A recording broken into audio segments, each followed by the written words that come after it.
Hola tribu, bienvenidos a este video sobre lo que es el deseo. Trishna es la palabra que vamos a utilizar hoy. De nuevo, conceptos de budismo o no dualidad en general. Pero estos conceptos son más que nada utilizados en lo que conocemos como budismo. Ahora, la razón por la cual estoy utilizando esta serie para hablar inicialmente de estos conceptos es porque son literalmente básicos para poder entender la naturaleza de esta realidad, que es lo que a nosotros nos interesa. Nos interesa entender cuál es la naturaleza de esta realidad y sobre todo de nosotros. Por eso es que hemos explorado hasta ahora en esta serie lo que es la ignorancia, lo que es el no ser, lo que es la impermanencia como tal, el sufrimiento. Estos conceptos son importantísimos para nosotros poder armar lo que es el modelo coherente del budismo, lo cual es una visión directa de nuestra experiencia y corroboración de que lo que estamos observando es realmente lo que estudiamos o lo que sentimos. Ahora, la palabra Trishna viene en su raíz muy similar a lo que es la palabra thirst en inglés, lo cual quiere decir sed, necesidad, deseo. Y se mezcla muy bien dentro de lo que es esta dinámica de conceptos que va a llegar a su completitud muy pronto en un video especial que voy a hacer sobre lo que son las 4 verdades nobles. Y este concepto de Trishna en realidad es lo que genera lo que descubrimos la vez pasada con dukkha, sufrimiento. El deseo causa sufrimiento. Ahora, deseo desde qué punto de vista. Eso es lo que vamos a explorar hoy, porque nuestras palabras no hacen honor a lo que realmente se quiso decir o se quiere decir en palabras como sánscrito. Y por eso es que utilizo las palabras originales porque tienen un significado importante en cuanto a la filosofía que se expresa, a las enseñanzas, a el cómo se demuestra la naturaleza de la realidad. Ahora, tenemos entonces la palabra Trishna, lo cual es, una vez más, deseo. ¿Pero deseo en qué sentido? Cuando utilizamos la palabra sed, tenemos esa sed no de hidratación, sino de querer obtener algo para satisfacer una necesidad. Esa sed por la vida. Y esa sed parte de la ignorancia que hemos estado hablando, de que la realidad es impermanente y que sobre todo no hay un yo que esté haciendo algo, que esté recibiendo cosas, que esté dejando cosas. No existe un yo. Esa es la mayor ilusión que nosotros tenemos. La creencia de un yo, de que yo existo.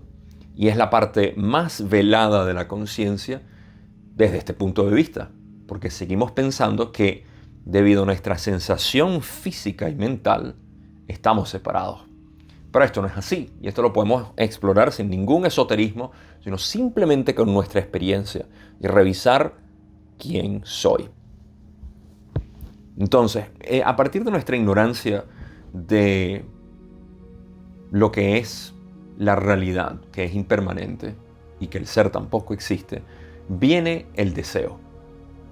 Este deseo es de querer obtener cosas, de querer completar algo, de alcanzar un objetivo. Y este es el motivo que mueve la maquinaria humana hasta cierto punto. Entonces, aquí puedo aprovechar para decir que nada de esto en realidad es malo, que debemos evitarlo. Sin embargo, dentro del reconocimiento del ser y del estudiante sincero, existe lo que es una necesidad de querer obtener cosas. En nuestra manera de explorar la realidad, desarrollamos este deseo de querer alcanzar objetivos, como ya dije, y eso genera lo que es el desarrollo de la civilización como tal, porque queremos tener aquellas cosas que no tenemos y queremos construir aquellas cosas que necesitamos. Y este es el proceso necesario mental de desear lo que queremos. Pero entonces, ¿cómo funciona esto en en general con nuestra ignorancia? Bueno, si nosotros nos invertimos en eso, lo sabemos y lo hacemos, eh, desde la ignorancia, por supuesto, se genera esta sensación de escasez, de que no tenemos algo, de que nos falta algo para ser felices. Y lo perseguimos y lo buscamos. Esto puede ser durante toda una vida o diferentes encarnaciones, simplemente por el hecho de ignorar la naturaleza de la realidad. Por eso digo que esto no es algo malo, ni bueno, simplemente es un mecanismo de la mente humana que permite que uno quiera alcanzar cosas. Y gracias a eso hemos levantado y destruido imperios. Hemos creado sociedades maravillosas y otras decadentes. Todo esto es, de por sí es como una parte metabólica de lo que es la conciencia colectiva. Algo que ha hecho que evolucione el proceso de darnos cuenta cada vez más de que en el proceso de escasez nunca alcanzamos nada. Porque en primer lugar, no había nada que alcanzar. Segundo y más importante, no hubo nunca nadie que pudiera alcanzarlo. Entonces, no es algo que sea malo desear, sino que la ignorancia de nosotros, de la realidad que nos hace desear, es lo que posiblemente nos hace sentir incómodos, frustrados. Sí, como ya hemos hablado anteriormente en otros videos. Esa parte de frustración viene por la ignorancia, como ya dije. Y parte de esto es porque nunca hemos explorado esta parte de nosotros que nos dice lo que realmente es, a pesar de que esté siempre ahí, esté siempre presente, el hecho de que no podemos mantener nada, no podemos sostener nada porque todo siempre está cambiando. Y en buena medida, gracias a este deseo es que hemos construido la multiplicidad de elementos que tenemos en nuestra humanidad. Sin embargo, para el buscador consciente que quiere saber lo que es la realidad y sobre todo desea liberación mental, esto es un proceso inevitable. El reconocer que nuestros deseos es lo que causa el sufrimiento. Ahora, hay sufrimientos de todos tipos, de todas intensidades. Y podemos ver que de repente, como ejemplo, existe el deseo de obtener un objeto básico. No sé, un teléfono nuevo que acaba de salir y que es lo que tú has estado deseando por mucho tiempo. Bueno, ese mismo deseo está causando esa fricción en ti, esa necesidad, porque lo necesitas, porque sabes que lo necesitas. Y en ese proceso puedes sentir lo que es la frustración de no tenerlo, hasta que eventualmente reúnes el dinero o simplemente lo obtienes y llega a ti. Cuando lo abres, en ese momento te das cuenta de que es todo lo que tú habías esperado. Y la felicidad se desborda de ti. Pero en ese momento es cuando ocurre justamente el pico de la felicidad. Y en ese pico uno se da cuenta de que ya lo tienes. Ya tienes lo que querías. Y a través de los días, semanas, meses, esta felicidad, dependiendo de la intensidad con la que hayamos buscado, empieza a bajar. Empieza a disminuir. Y cuando nos damos cuenta de que ha disminuido, proyectamos nuestra felicidad en algo más, otro objeto, y lo buscamos. Y en ese proceso lo buscamos, lo obtenemos y volvemos a pasar por el mismo proceso. Ahora, nota lo que pasa con esto. Cuando en realidad obtienes el objeto, no es que te da felicidad el objeto. El objeto no tiene felicidad de por sí. Eres tú quien te hace feliz por tener el objeto. Pero la razón no es por la adquisición del objeto, sino porque tu sensación de búsqueda, de deseo, ha terminado. Por ende, la raíz de nuestro sufrimiento siempre es el deseo de obtener algo. Acabo de dar un ejemplo bastante simplista, pero lo podemos llevar a relaciones, a situaciones, a empleos, a cualquier tipo de deseo de nuestra realidad que cambie.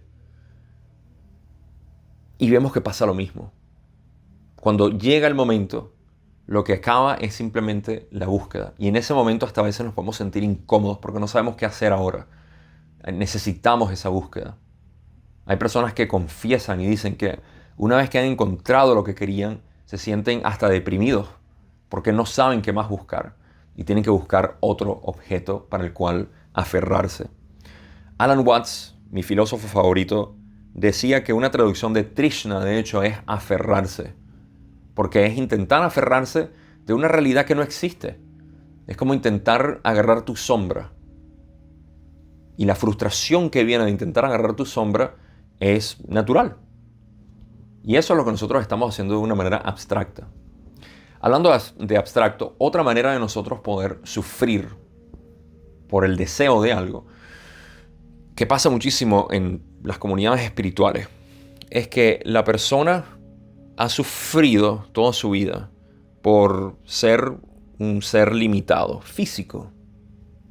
Y toda su vida ha tenido la intuición de que es infinito, de que es puro amor, pura paz. Y cuando sale de su ignorancia de que es un ser humano y descubre que hay un mundo espiritual, que hay una parte metafísica de esta realidad, inmediatamente el enfoque de deseo a lo físico se desvía hacia lo metafísico. Y lo que antes era concreto en deseo físico se vuelve algo abstracto. Y ahora la persona empieza a tener delusiones de convertirse en un ser de luz, en la transformación del espíritu y saber que este cuerpo es limitado, etc. Se crea esta fantasía metafísica de que el ser ahora es ilimitado y que busca hacerlo a través de actividades, de relaciones, de personas, y empieza a invertir su felicidad en esa búsqueda una vez más, la búsqueda espiritual, porque eso es lo que me va a dar apoteosis, lo que me va a generar la transformación divina, la metamorfosis espiritual. Pero si nos damos cuenta, Trishna está en efecto completo en esta actividad. Estamos extrapolando nuestro deseo por la realidad física ahora a lo metafísico. Y el resultado de esto, una vez más, es decepción, es frustración, sobre todo en el lado metafísico, porque seguimos buscando aquello que ya somos. Y es como perseguir nuestra propia sombra una vez más, sobre todo intentar agarrarla. Entonces, el efecto de Trishna se ve presente en cualquier actividad de la mente que trabaja desde la escasez, desde lo que necesita, porque lo ha leído en un lado, porque lo ha visto en otro lado, porque ha sentido que otras personas lo tienen y él o ella no. Esa es la raíz de nuestro sufrimiento. El deseo de obtener cosas, el deseo de convertirnos en algo. Y la vida humana, la historia de la humanidad, está llena de sufrimiento precisamente por eso. Es la base de todo nuestro sufrimiento. Siempre pensar que necesitamos conseguir algo, que vamos a alcanzar un objetivo, que en un tiempo específico vamos a llegar a ser alguien. Esto es parte inculcado también dentro de nuestra educación y nuestra cultura, al llevarnos a decir que cuando me gradúe, cuando consiga el trabajo, cuando consiga el ascenso, cuando me retire, cuando me muera. Esa quizás es la opción más correcta. La muerte del ser.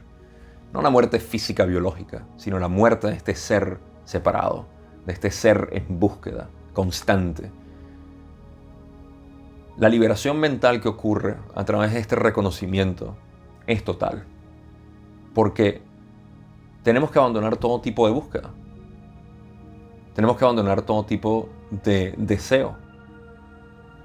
Y de nuevo, el deseo no es que sea malo, que deba ser evitado, sino que debe ser reconocido por lo que es.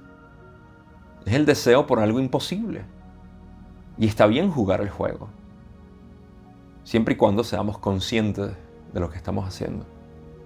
Esa es la raíz del sufrimiento.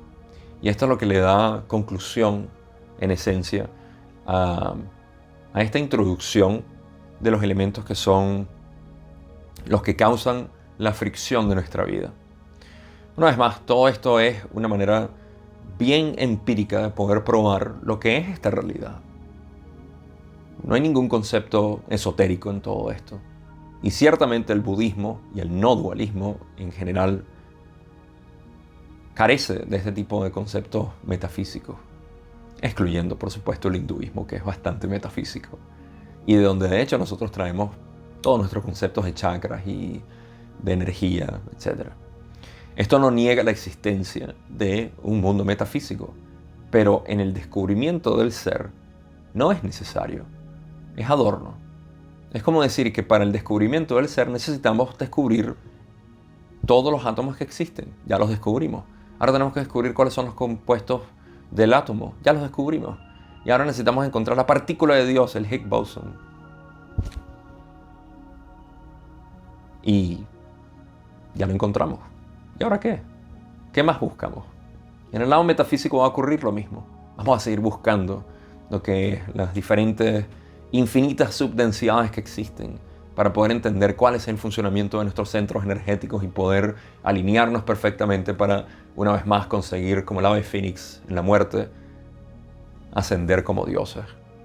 Y en todo ese momento se nos ha olvidado que nosotros somos dioses aquí, que no necesitamos ningún tipo de descubrimiento, simplemente el reconocimiento de quiénes somos. Entonces, todo este deseo, este Trishna, que nos hace aferrarnos a una realidad que ni siquiera existe, es literalmente como que si nosotros pudiéramos entrar en la pantalla del televisor y tratar de tocar a las personas que no existen. Son una iluminación, son un holograma, son una creación fantasmagórica de la realidad. Y eso es lo que nosotros estamos haciendo. Solamente que esta realidad es muy convincente de que es física, de que existe. Pero lo único que encontramos aquí es conciencia. Y en ese momento, liberación. Esto no es un proceso en realidad, es una ilusión de proceso. Por ende, simplemente contempla el proceso. Y tú eres parte de ese proceso, como todo. Así que este reconocimiento, una vez más, es importante para nosotros poder ver todo lo que es el ciclo de conceptos que definen nuestra realidad, para nosotros dejar de estar frustrados con la vida. Y los otros conceptos que voy a hablar van a ser ahora sobre lo que es la solución a todo esto, qué es Nirvana, es el próximo video. Así que si te gustan estos videos, déjamelo saber, porque a mí me encanta hablar de ellos y voy a seguir haciéndolo. Tengo de nuevo un video en el que voy a hablar sobre las 4 verdades nobles, y toda esta introducción ha sido importante para poder hablar de esto y entender la dinámica que ocurre y por qué las 4 verdades nobles del Buda son tan reconocidas, tan respetadas, porque es un método científico de poder estudiar nuestra realidad y de poder entender qué es lo que nosotros estamos haciendo para poder vivir de una manera armónica, que es todo lo que el Buda le interesó. Y de hecho, al Buda lo único que le interesó fue descubrir la causa del sufrimiento. Y eso era Trishna, a partir de la ignorancia de nuestra realidad. Así que bueno, déjame cualquier comentario que quieras. No tengo más nada que decir en este video, sino simplemente gracias por estar interesado en estos temas que a mí me fascinan y que me parece que pueden causar una liberación mental mucho más directa de lo que puede ser un estudio tan profundo como lo es la Ley del Uno, a pesar de que adore, por supuesto, esos estudios complejos y profundos, pero esto es una manera mucho más práctica de poder entender la realidad y salir de tanta filosofía tan compleja y avanzada que existe en los estudios metafísicos y del ser y todos estos autores que conocemos. El Buda ni siquiera es una persona, el Buda eres tú. Es algo tan simple, tan humilde y tan hermoso, y por eso es que me encanta hablarlo. Así que gracias una vez más, pendiente para el próximo video. Mientras tanto estén bien, simplemente sean, no tengan más nada que hacer. Y nada, nos vemos en el próximo video, que va a ser Nirvana, la liberación.